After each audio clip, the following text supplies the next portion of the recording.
andmed, andmed, andmed, andmed, andmed, andmed, andmed.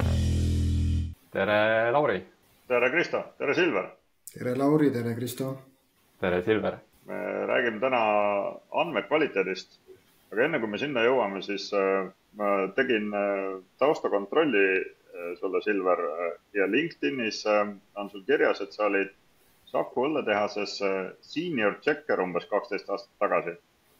Et kas sa siis jälgisid, et vanainimestega midagi ei juhtuks või mida see senior checker teeb?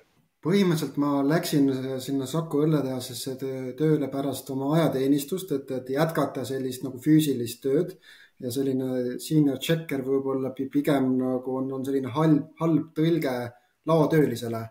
Et mida ma nagu reaalselt tegin oli see, et ma võtsin vastu seda eksporttoodangut, mis tuli siis Lätist, Leedust, Rootsist, Soomest, võtsime nende nii-öelda rokletega maha nende suured alused ja siis põhimõtteliselt mida ma tšekkisin oligi see, et tšekker on see, et kas kõik kaup on olemas ja vastupidi iga, kui me kaupa välja saatsime, et kas kõik on kaup on olemas. No siis me oleme lõpuks ometi õige inimese leidnud siia laomees ja torumees podcasti endale. Ja, et sealt edasi kandideerisid Swedbank ja kirjutasid, et sul on juba palju kogemust ladude ja kvaliteedi kontrollimisega. Jah, et ma liikusingi päris laost nagu siis andmelattu, et siis selline nii-öelda väikene kogemus oli olemas, nagu sa ütlesid. Aga lähme andmekvaliteedi juurde, et kuidas sa enda jaoks seda defineerid, et mis see on ja mis sinna hulka ei kuulu ja mis kontekstis see sinu jaoks kasulik on? No minu jaoks andmekvaliteet on ikkagi subjektiivne asi ja sellel ma pigem mõtlen seda, et kui sa räägid erinevate andmekasutajatega samade andmete kvaliteedist, siis iga kasutaja jaoks on see natukene nagu erinev. Et neil võivad olla samasugused nõuded, aga nende jaoks, et nagu tolerants, et mis on see nagu hea on, et see on erinev. Ja see ongi see, millest me nagu laias laastus alustame. Et inimesed võivad ju kurta küll, et andmete kvaliteet on igal pool halb, aga kui keegi ei ole nagu öelnud, et mis see nagu hea välja näeb, nii reeglites, nii ärireeglites, mis on mõõdetavad reeglid, kui ka see, et mis on selle tolerance level, siis me nagu räägime ikkagi natukene mööda üksteisest, ja senikaua, kui need ei ole kirja pandud, siis ongi nagu keeruline erinevat diskussiooni aretada. Okei, et seal on mingisugused teoreetilised raamistikud taustal, mis ütlevad, et andmekvaliteedist saab mõelda sellisel viisil ja võib-olla on seal mingid arengujärgud ka, ma oletan, nagu organisatsioonilises mõttes. Saad sa sellest väikse ülevaate anda, et kuidas see käib? Jah, ja siin ongi tegelikult hea refereerida seda RIA juhendit, mis nad andsid välja umbes 5-6 aastat tagasi, kus ongi see andmekvaliteedi siis mis on maturity mudel, et mis on nagu need erinevad küpsusastmed ja alguses esimene ongi see, et sul ei olegi mitte midagi nagu kirjeldatud, sul ei ole ühtegi reeglit kirjeldatud ja keegi ei tea, mis päriselt on. Järgmine küpsusaste hakkabki sellest, et sa kirjeldadki ära oma lõppkasutajatega intervjueerides, et mis on need andmekvaliteedi nõuded, paned need kirja koos oma nende referentsid, nagu, mis see hea välja näeb, eks nad on need thresholdidega, piirmääradega ja sa seod ära ka need siis paremal juhul, et milliste andmetermidega või on see nagu seotud, et sa siis hiljem saaksid kõikide nende metadata sidustustega või seotustega aru saada, et kus kohas, mis süsteemides see andmekvaliteet on mis, ja sinna ma võin hiljem tagasi tulla, aga see on see, et peamiselt ongi see, et sul on andmekvaliteet on kirjeldatud. Järgmine on see, et see andmekvaliteet on ka mõõdetud, et ei ole ainult, et sul on kusagil mingi Wordis on kirjas, vaid see on ka reaalselt mõõdetud ja sul on ka, sa saad teatava regulaarsusega neid siis vaadata, mis on need tulemused ja tulemuste pealt tehakse ka mingisuguseid järeldusi. Et lihtsalt üles seada mingisugune monitoorimine, et see annab midagi, mingi läbipaistvust, aga see ei anna veel nagu väärtust, et nagu te olete ka varem öelnud, et andmekvaliteedi monitoorimine ise ei ole nagu väärtus ise, vaid selle pealt tehtavad otsused, et see on nagu selle pealt hakkab see väärtus tulema. Et see ongi võib-olla selline väga üldiselt, et mis on need küpsus astmed. Ja sa ütlesid, et see esimene samm on see, et ei ole, ja teine samm on see, et on kirjeldatud. Kes need osapooled tavaliselt on, kellega koos seda tehakse? Seal on kahtepidi, et on kahed osapooled, et on need arendustiimid, kellel on siis enda see kompetents ka olemas, et mis on see võib-olla tehniline andmekvaliteet, et on... Nemad tekitavad neid andmeid siis? Jah, ja neil on ka enamasti on ka tekkinud arusaam, et mis see nagu see võib-olla tehnilises aspektis see andmekvaliteet on. Aga kui me räägime ikkagi nagu, et see on siis pigem see, et millised veerud või millised atribuudid peavad olema nagu seotud mingite teiste atribuutidega ja mis on nagu see nagu referential integrity ja mis on nagu see, et kas andmed on nagu täielikud, et see on nagu mingi määra sa saad mõelda seda kui tehnilist ja et andmed on nagu läbi andmevoo on nagu samad, et see on et need ei ole kusagil kaduma läinud, et need on pigem nagu sellised tehnilised vaated, aga reaalne väärtus tuleb ikkagi nendest ärilistest andmekvaliteedi nagu mõõtmistest, mis on nagu ärilised reeglid, et ma ei tea näiteks, et kui sul salvestad inimeste andmeid, et sul vanus on näiteks on 0 ja mingi 120 vahel näiteks, et see on nagu pigem nagu hakkab sinnapoole vaikselt liikuma, et see on nagu sisulised andmekvaliteedi reeglid. Ja neid annab siis pigem, et ongi see, kes sul neid nõudeid defineerib, ehk siis päris ärinõuete omanik. Okei. Ja kui sa seda hakkad tegema, siis kui palju sellest protsessist on nii-öelda selle teise poole harimine või et kui lihtne see on, kui sul tuleb, ütleme, uus tooteomanik tuleb tööle, kes ei ole sellega varem kokku puutunud, et siis kust sa alustad seda selgitamist, et mis on, mida sa teed ja kuidas tema sellega seotud on ja kuidas sealt edasi minna? Ja eks see ongi selles suhtes keeruline subjekt, eriti just nagu suuremates organisatsioonides, et kuidas sa jõuad nagu järgi pidada, et kõik need tooteomanikud oleks nagu teadlikud sellest ja kõik need äripooled, kes siis defineerivad neid, et nad oleks ka targad tellijad juba, et nad ei sõltu siis tooteomaniku pädevusest, vaid nad juba teavad, kuidas nagu neid andmenõudeid juba siis defineerida eos. Isegi kui nad tellivad mingisuguse raporti, nad mõtlevad seda kui IT-lahendust, aga seal taga on ka tegelikult väga palju nagu andmete nõudeid, sealhulgas ka andmekvaliteedi nõudeid. Et me oleme nagu lähenenud ka selles suunast, et harida ka neid päris nagu nende nõuete kirjeldajaid. Et kuna meil on ikkagi asutuse sees, kes neid sammu defineerivad, kirjeldavad, et siis juba harida neid, samas ka siis nagu tooteomanikke, kes siis sellest nagu nõuded pärast kokku korjavad ja et nad oma tiimile laiali jagavad. Kui staatiline või kui muutuv see maailm on? Kui sa ühe korra oled kellelegi, kui sa selgitad mulle ära ja siis ma olen tooteomanik ja ma ütlen, et vanus võiks olla 0 ja 120 vahel ja aadress võiks olla vähemalt 5 tähemärki pikk, et siis kui palju see muutub või millest see sõltub või kas see on midagi, mis ajas edasi areneb? Andmekvaliteet ongi nagu selles suhtes, ta ei ole üldse nagu staatiline.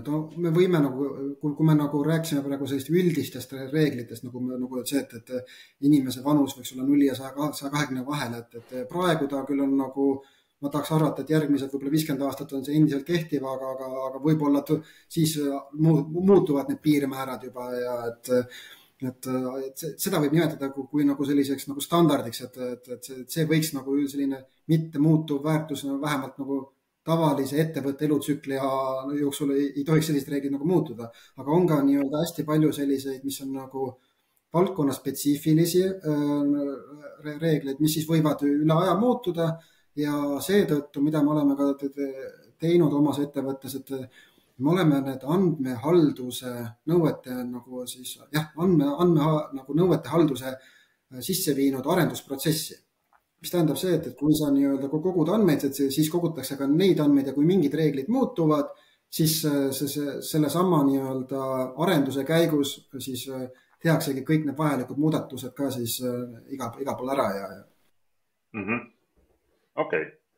Nüüd meil tuli AI ja andmeid kasutatakse võib-olla 100 uuel viisil, mille peale keegi 5 aastat tagasi ei osanud tulla või veel 3 aastat tagasi. Kas ja kui palju see andmekvaliteedi maailm sõltub sellest, et mis nende andmetega peale hakatakse? No selles suhtes, et kõik kohad kirjutavad järjest, et andmekvaliteet on järjekordse kontseptiga muutunud jälle oluliseks, et ilma selleta ei saa nagu neid andmeid kasutada. Et oli see nii-öelda, alguses oli BI, siis tuli see igasugune nagu modelleerimine ja nüüd tuli nii-öelda AI tuli oma kiht veel sinna peale. Igaüks ütleb see, et andmekvaliteet on väga-väga oluline, aga kui me räägime nagu reaalsetest tegevustest, siis tundub ikka, et väga palju ettevõtteid saavad oma olemasolevate tegevustega asjad aetud nii, et nad väga palju võib-olla ei fokusseeri ikkagi sellele. Ja mida ma võib-olla nagu öelda tahan, ongi see, et see on endiselt, see on alati oluline olnud ja ta on endiselt oluline, aga nüüd, kui on nagu sinu kasutajad, kui sa ei tea enam, kes su kasutajad on või kuidas neid andmeid kasutatakse, siis selle võrra nii-öelda muutubki see palju võib-olla, kuidas nüüd öelda, arusaamatumaks andmete haldajale või kes neid andmeid nagu päriselt omab, et kuidas ma peaksin neid nagu siis haldama kõige õigemini. Ja siis igaüks teebki oma nii-öelda parema oma äranägemise järgi ja seetõttu ongi hea, kui meil on nagu mingisugused standardid ka paigas, et ta saab kasvõi nagu oma peamiste nagu sihtgruppidega arutleda, rääkida või mõelda, et mis see nagu see standard võiks nagu olla ja sellest nagu lähtuva.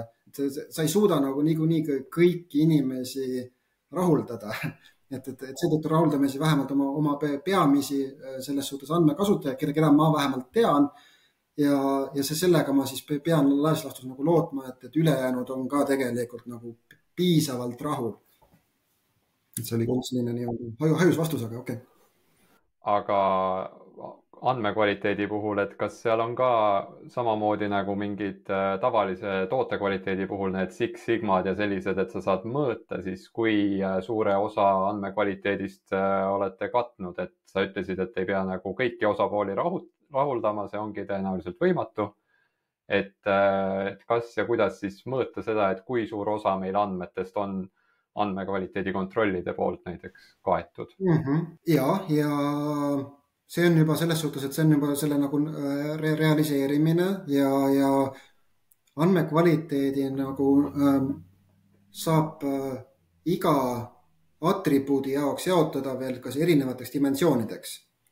Et on siis nagu siis täielikkus ja on siis nii-öelda, kas ta on nagu valiidne ja kas ta on siis mis need consistent ja ühesõnaga seal on nagu kuidas keegi nagu neid dimensioone jaotab, aga laias laastus seal on 6-7 sellist üldist nagu dimensiooni ja kas on nagu andmed on ka nagu õigeaegselt kättesaadavad ja kas on need ja kui sa jagad, kui sa võtad selle ühe nagu selle termi ette, võtame näiteks siis vanuse ette ja siis sa mõtle läbi kõiki nende dimensioonide, kas sul on nagu nõudeid iga dimensiooni kohta olemas ja täiesti okei, kui sul mõne kohta võib-olla ei ole kohe või sa arvad, et selle jaoks nagu ei peagi nagu olema. See on ka täiesti nagu selles suhtes nagu selles subjektiivne nagu arvamus, aga põhimõte on see, et sa käid need nagu eeldefineeritud need dimensioonid läbi ja sa defineerid oma need vajalikud reeglid ära aga kui sul on näiteks raport või mis kasutab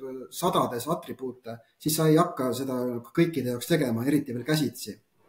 Et siis on see, et kas sa siis nagu fokusseerid, et just nagu käsitööliselt, et sa kirjeldad ära siis, saad aru, mis on nagu kõige relevantsemad andmed, mis mõjutavad sul kõige rohkem seda tulemust ja kirjeldad, et teed kogu selle protsessi selle jaoks läbi.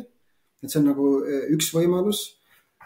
Teine võimalus, mis on nagu toetav, mis üsna paljud nagu andmekvaliteedi tööriistad juba toetavad, on siis andmekvaliteedi reeglite siis tuletamine andmete pealt. Et sa saad ka siis, kui sul on juba andmed olemas, sa saad nagu juba nagu lasta tal tuletada ja siis sa, aga no mida sa teha ei tohiks, on see, et sa lihtsalt lased need kõik nagu töösse ka, et üsna paljud hakkavad sul mingi vale positiivsed andma ja siis sa pead väga palju vaeva nägema, hakkavad analüüsida, et mis see tulemus on, kas see on okei või mitte, et pigem analüüsi see kohe ära, kas see on nagu relevantne reegel või mitte. Ja noh, selle jaoks sa saad, ja kui sul ei ole sellist nagu tööriista, mis suudab sul tuletada, siis sa võid kasutada ka andmeprofileerimise tööriistu, mis on ka vabavaraliselt olemas, et mis annavad sulle ülevaate, et mis on need erinevad piirmäärad, karakteristikud selles andmesetis. Ja selle pealt sa saad juba nagu defineerida vajalikud setid. Aga praegu me vaatasime ainult nagu seda lõppkasutaja vaadet, ehk siis nagu seda nagu lõpu poolt. Aga see andmekvaliteedi nagu tagamine peaks käima ikkagi nagu üle kogu selle andmevoo. Ehk siis kui sa mõõdad, et okei, et näiteks kuidas sa saad teada, kas sul on kõik näiteks kliendid olemas ja kui sa näed mingid lõppraportit, et sul peab olema ikkagi nagu aru saama, et kas kõik lepingud näiteks su MDM-süsteemis, mis tulevad, et kas need on ka sinu nagu lõppraportisse tulnud, et sul peab olema selline nagu kontroll ka veel omakorda olemas. Okei, et sa nii-öelda ei tee mitte ainult seda unit testi, vaid ka integratsioonitesti ja muid taolisi asju. Täpselt. Okei. Sa mainisid, et on tööriistad, et sa saad neid andmekvaliteedi reegleid nii-öelda kaevandada sealt ja siis rakendada. Kuidas see rakendamine käib? See on väga lühike küsimus, millel ilmselt on väga lai vastus. Jah, no rakendamise jaoks on ka, et on nagu erinevad tööriistad olemas, et mis suudavad neid, kui sa defineerid kas või neid SQL või sul on mingi muu nii-öelda rohkem selles suhtes nagu keerukam tööriist, mis suudab neid genereerida, neid konkreetseid nagu päringuid. Aga laias laastus on see, et lihtsustatult iga reegli kohta sa võid defineerida omaette nagu SQL-i, mis siis kontrollib, et kui palju nagu vigaseid väärtused on nagu üle kogu see seti, mida sa tahad kontrollida ja need tulemused tuleb kusagile maha kirjutada ka veel, et keegi saaks neid pärast analüüsida. Et kõige lihtlabasem ongi see, et sa võid ju kasvõi käsitsi seda teha, kasutades Excelit, et sul Excelis on see SQL, paned selle oma baasi vastu käima, sa kirjutad tulemuse pärast maha ja sa lased ka ajaloo, et see on kõige nagu lihtlabasem. Aga on ka väga palju tööriistu, mis teevad selle sinu eest juba ära, ja kaasa arvatud selle nagu raporteerimise ja kuju. Ja raporteerimise puhul on ka see, et sa seaksid selle asjaga nii üles, et sa ei peaks käsitsi näiteks, et iga päev vaatamas käima seda raportit, vaid sa seadki need piirmäärad ette ja kui piirmäärad on ületatud, siis tuleb sulle mingi teavitus ja sa hakkad alles siis sellega tegutsema. Kui palju võib-olla seda juhtub, et näiteks ütleme, on erinevad osapooled, kellel on sellised konfliktsed nõuded andmekvaliteedi osas. Kas seda on nagu ette tulnud, et on nagu ühed, kes ütlevad, ma ei tea, kui me läheme vanuse juurde jälle tagasi, et keegi, kes ütleb, et 0–120 ja keegi, kes ütleb, et ei, et see peab olema nagu selles mingis teises vahemikus. Ma ei tea, vanuse puhul see ei tundu ebarealistlik, aga ma usun, et ei tundu ebarealistlik. Selles mõttes, et sul on, ma ei tea, noortekaarti antakse sulle vanuseni kuni 21 on ju, et siis selle toote raames sul peab vanus olema kuni selles vahemikus. Jah, ja te just täpsustasitegi ära selle asja, et on ju vaata sellised üldised nagu reeglid, et sul kliendi vanus peabki olema nagu kogu andmebaasi üle, peabki olema 0 ja 120 vahel näiteks. aga siis ongi see, et teatud tüüpidele, et kui mul on noortekaart, siis selle kliendid võivad olla ainult siis näiteks mingi 12 kuni 18 aasta vahel või 21. Et see on siis oma nagu spetsiifilisem kontroll, mis siis on antud nagu selles suhtes kasutusjuhu spetsiifiline. Okei, aga et seda, et nagu üle süsteemi peaks olema erinõue selle samade andmete osas, seda nagu pigem ei ole olnud, Eks ikka on ja see seal tulebki siis konsensuse peale, et ja seal on ka nagu erinevaid variante, et kuidas seda asja nagu lahendada, ongi see, et kas leitakse nii-öelda selline ühine keel, et ühine nagu üks reegel, või siis ongi, et tulevadki need siis juhtumi spetsiifilised, et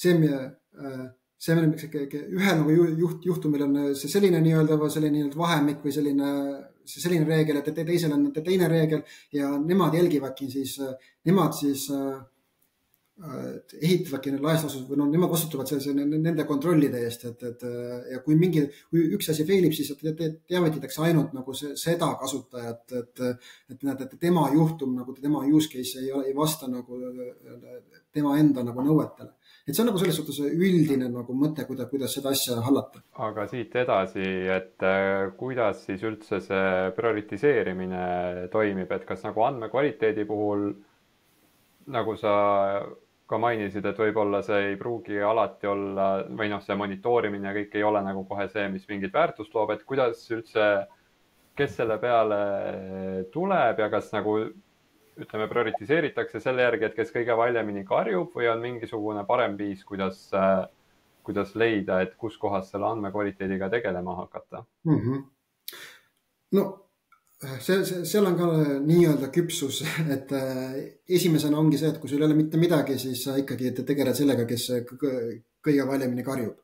Et see on nagu selles suhtes nagu paratamatus, et ja seni, kuni sul ongi nagu mõni karjuja, siis sa tegeledki tema vajadustega ja kui sa tead, et see karjuja on nagu omab ka selliseid häid nagu nõudeid ja ta karjub nagu asja eest ja kui sa need ära parandad, siis tegelikult ka teiste heaolu paraneb, siis see on ka tegelikult täiesti nagu relevantne viis, kuidas neid asju ajada.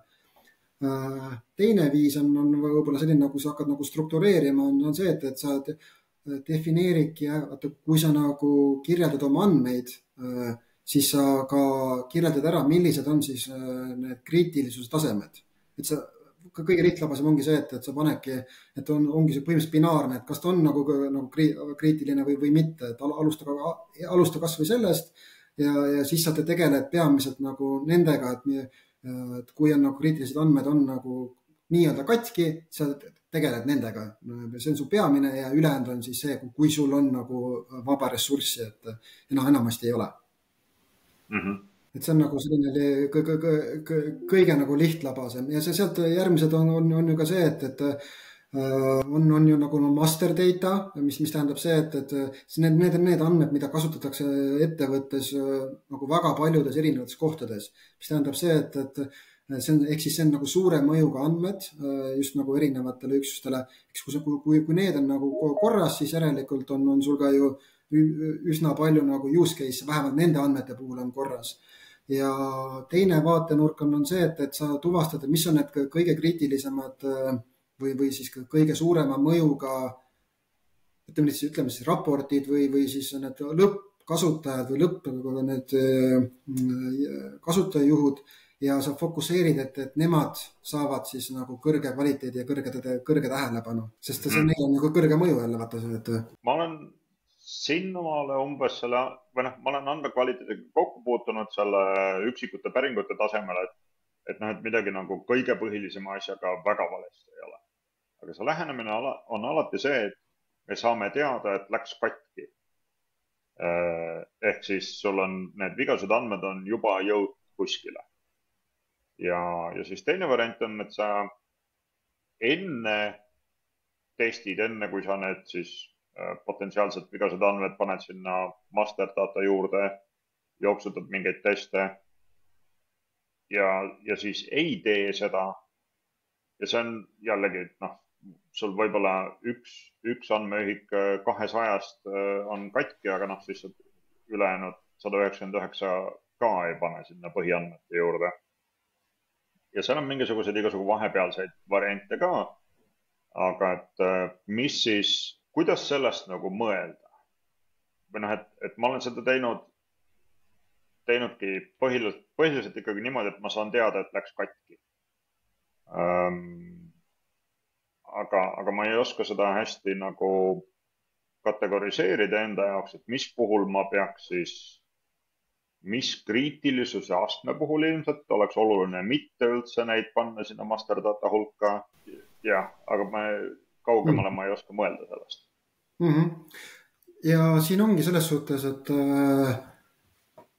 ta ongi lahenduse siis nagu ka disaini küsimus, nagu sa just nagu lähenesid sellele, et üks asi on see, et mida me nagu nimetame, ongi nagu selles suhtes nagu gate'id või siis nagu uksed, et kui on nagu defineeritud mingisugused reeglid, siis sa saad ju öelda, et kas ma tahan, et see on kusagile nagu sisse ehitatud mingisse süsteemi nii, et sa ei saa neid andmeid üldse nagu valesti genereerida või sisestada, pigem nagu sisestamise puhul. Et sa panedki näiteks, et kui sa panust sisestad, et siis peabki selle piirmääru puhul olema, et sa ei saagi nagu valesid väärtuseid sisestada. Et seetõttu siis andmete nagu loomise juures võiks olla võimalikult palju sisse ehitatud neid reegleid olla. Aga vaata, kui sul ei olegi nagu neid reegleid tulnud ja keegi ütleb lihtsalt, et hiljem, et ups, nüüd läks katki, et see on nagu selles suhtes tagantjärele tarkus, ja sa pead nüüd siis hiljem, siis tuleb hakata mõtlema, et kas on mõistlik hakata mingisuguseid nagu parandusi tegema, nende nii-öelda ups läks katki nagu nõuete peale, mis hakkavad tulema nüüd, sest mõtled, et mõistlik on tegeleda ikkagi nagu juurpõhjuse lahendamisega, mitte kusagil nagu raportikihis mingisuguste asjade parandamisega, sest järgmine periood võib-olla tuleb sul uuesti see samasugune viga. Et nüüd on, kuidas sa nagu lahendad seda asja, ja seal ongi nagu erinevad viisid, et kui võimalik, siis võiks nagu kusagile sisse ehitada, aga sellega kaasneb järjekordne kusagile piirang, et sa ju piirad ära võimalused uutele kasutusjuhtudele, et kui sa nagu ütled, et mul on ainult selliseid asju, ja siis igasugune, ja kui tulevad uued nõuded, siis sa pead hakkama päris nagu nii-öelda koodi nagu muutma, mitte see muuda lihtsalt mingisugust monitoorimise kihti seal. Teine asi ongi see, et sa ehitadki üles siis nagu monitoorimise lahenduse relevantsetes kohtades nagu üle andmepoo siis, et alustad võimalikult lähedalise andme loomisele, et okei, kui sul nagu ei ole nagu sisse ehitatud nagu neid reegleid juba mingisse UI-kihti või kui sa genereerid andmeid, et võib-olla seal sa ei taha ka ära piirata, et sa võib-olla genereerid need andmed ära ja siis sa ehitad selle, võib-olla lased need validatsioonid peale, mis ütlevad, et kas on okei või ei ole.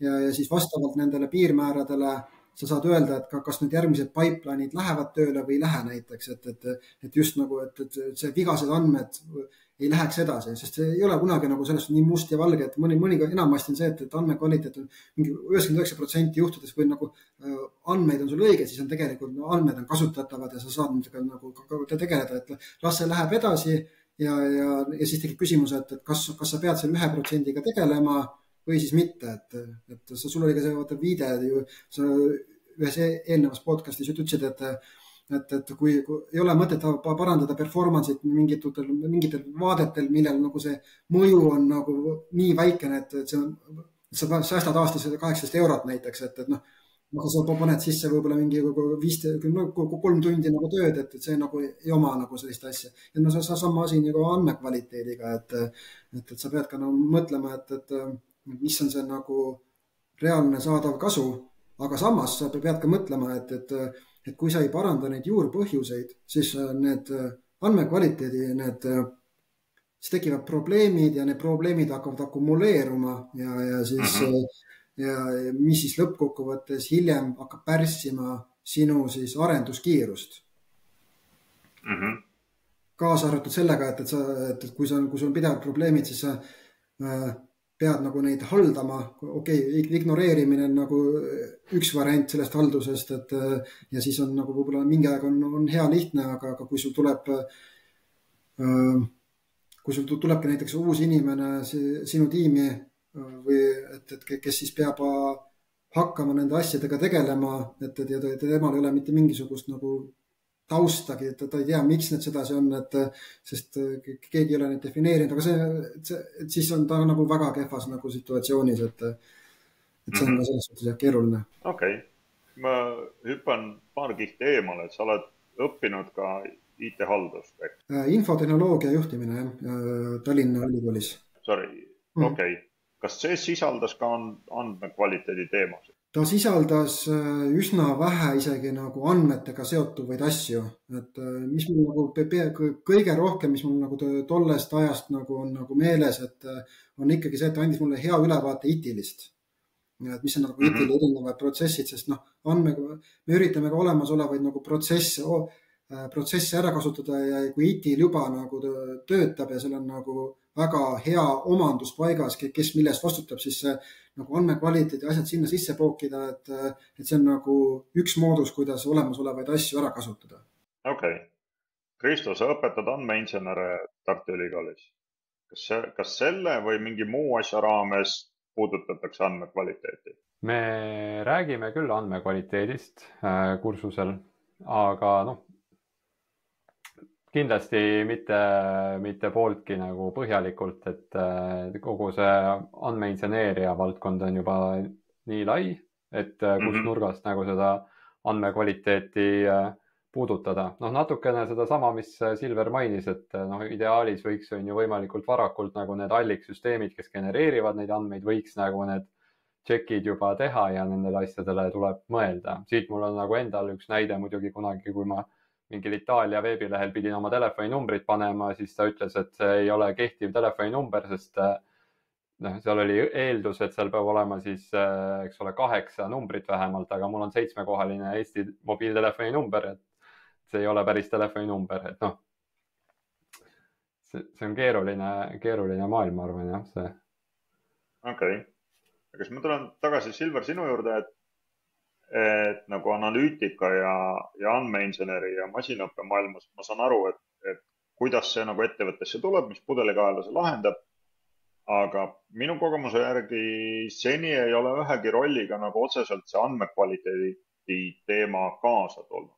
Et see on, kas keegi mõtleb selle peale või ei mõtle, aga see tundub olema selline suur organisatsioonide teema, et kui sul on seal juba andmemaailmas mõnikümmend inimest, siis sul tekib keegi, kes üritab siis seda maailma korrastada, et ma ei tea, midagi nagu väga halvasti ei läheks. Et kas see ongi nii või reaalsuses olen ma lihtsalt näinud nagu liiga vähe seda, et kuidas ettevõtted toimivad või kuidas see nagu reaalses maailmas käib? Vaat see on nagu suurepärane küsimus. Mina olen ka nagu pigem, kellega ma olen rääkinud, ongi nagu suuremad ettevõtted ja seal ongi see mitte andmekvaliteet, vaid üldse seal ongi nagu nende andmehaldusega tegelevad rollid on nagu juba juurutatud. Ja seal ongi need andmehaldurid, kes siis tegelevadki nagu üks nende tööosadest ongi nagu nende nõuete halduste nõuete manageerimine, et mis äripool nagu defineerib, et see on siis, nemad on osa siis arendustiimis, kes siis haldavad siis, kes tõlgivad siis need ärinõuded siis kohalikku keelde, pluss siis nad tegelevad ka andmekvaliteedi siis nõuetega ja nemad tegelevad ka enamasti selle monitoorimisega ja kui midagi katki, siis nad tegelevad esmase nagu analüüsiga. Just nagu andmete nagu vaatenurgast. Okay. Aga see tundub niimoodi, et organisatsioon kasvab ja andmeid tekib juurde ja andmekasutusi tekib juurde ja siis lõpuks on nagu väga valus ja siis võetakse keegi inimene ja siis temal on 3 aastat väga valus ja siis nagu enam-vähem on see teadmine hajunud mööda organisatsiooni ja lähevad asjad paremaks. Et kas nii ongi?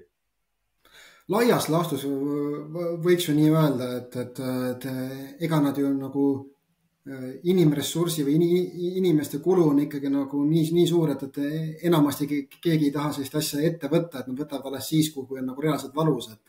Või siis, kui neil on nagu reaalne kogemus olemas, et millal võiks hakata selle peale mõtlema, et need andmetega tegelevad või andmehaldurid ka oma tiimidesse sisse võtta, et vältida seda hilisemat valu. Okei. Kas selles mis on andmekvaliteedi maailmas praegu kuumad teemad? Üks asi näiteks ongi see, et see andmekvaliteedi nagu reeglitena defineerimine või siis nagu nende andmete pealt siis tuletamine, et see on nagu üks asi.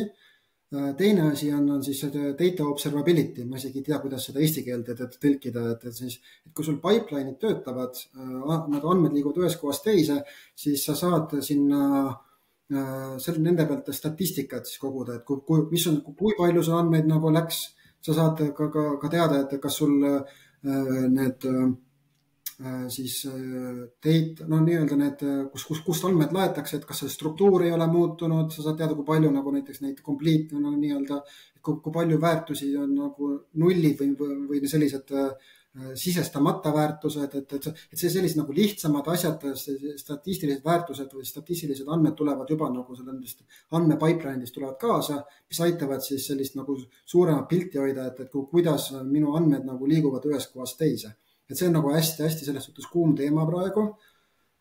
Aga see ka nõuab see, et sul on võimalik nii-öelda need triggerid siis olemasolevatesse pipeline'isse sisse panna, et sa saaksid selle statistika kätte.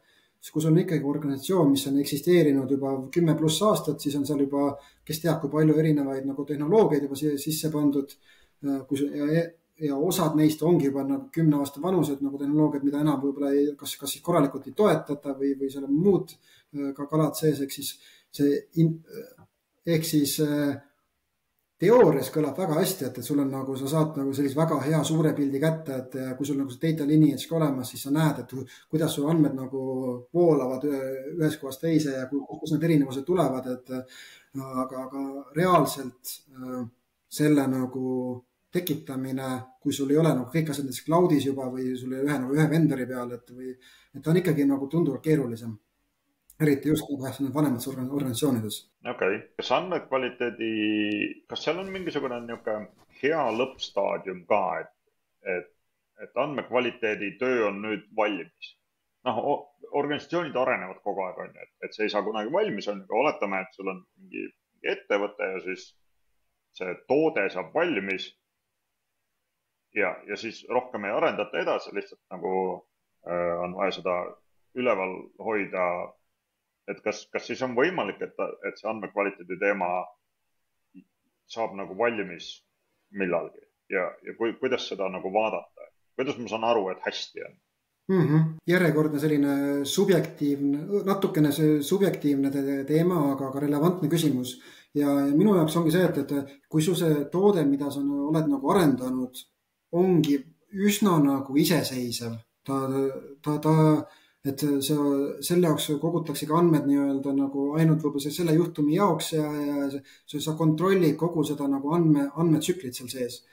Ja kui sul on juba nagu need andmed, sisendid ongi nagu üsna, pigem ongi ära piiratud, et mis andmed võivad siin sisse tulla, siis ongi üsna suure tõenäosusega ongi sul juba päris hea seis. Praktika on see, et sisendandmed kipuvad, et sa ikkagi võtad kuskilt üldisest kohast oma need sisendandmeid oma selle use case'i jaoks ja need andmed nii-öelda arenevad ajas, ehk siis tuleb mingisugused uusi tooteid sinna juurde või mingid referentsasjad nagu muutuvad ja mis tähendab see, et sinu nagu esmane funktsionaalsus jääb ikka nagu peaks nagu töötama, aga kuna uued andmed tulevad peale nagu täiesti, mida sa ei osanud ette näha, siis nad nii-öelda rikuvad sinu nagu siis toote ära. Nüüd ongi küsimus, et kuidas sa suudad võimalik kiiresti selliseid asju tuvastada. Et seal on nagu erinevad moodused selle tuvastamiseks, aga laiastastus sa pead selle probleemiga siis tegelema. Ühtlasi siis hakkab saade valmis saama, valmis kujule või? Mul on üks küsimus veel lõppu. Silver, Kristo enne ütles, et Itaalias ei suutnud seda telefoninumbrit sisestada. Et ma kujutan ette, et sa oled selles andmekvaliteedi maailmas nii pikalt olnud, et sa märkad igapäevaelus tänaval ka neid andmekvaliteedi teemasid, et mis sellised ägedamad näited sellest on? Vot see on suurepärane küsimus, et paraku võib-olla ongi see, et ma mõtlesin ka enne selle peale, et mis need olla võiksid. Mul ei olegi kahjuks mitte ühtegi sellist markantset küsimust nagu nii-öelda või sellist asja nagu välja tuua, et kus on nagu totaalselt eksitud. Pigem on see, et eksitakse andmete nagu siis väljanäitamisega või visualiseerimisega või selliste asjadega, et see andmekvaliteet, selle sa võid nii-öelda ära peita sinna kusagile taha, et sa enamasti, kui sa kas või mingid tulemusi vaatad, siis sa ei tea, kuidas nad neid tulemusi manipuleerinud on, nad võivad olla lihtsalt välja filtreerinud mingi sellised valed asjad või sellised ekstreemsed asjad ja pigem on nagu sellised probleemid, aga kõige standardsem on see, et kui sa oled kusagil oma kontaktide andmed nagu ühte kohta salvestanud ja kui sa oled ikkagi nagu muudad asukohta, siis ega enamasti nemad ei tea, et sa oled muutnud ja siis seetõttu on endagi nii-öelda tellitud pakid kogemata valele aadressile läinud, kuna ei ole seda üle kontrollinud, aga see on selline pigem nagu endapoolne viga. Et andmekvaliteet hakkab ikkagi inimesest endast pihta ühesõnaga. Mingil määral küll, jah. Selge, aga suur aitäh, Silver, et said meiega liituda. Väga huvitav oli kuulata andmekvaliteedi maailmast. Aitäh. Nägemist. Ciao. Ja päeva. Andmed.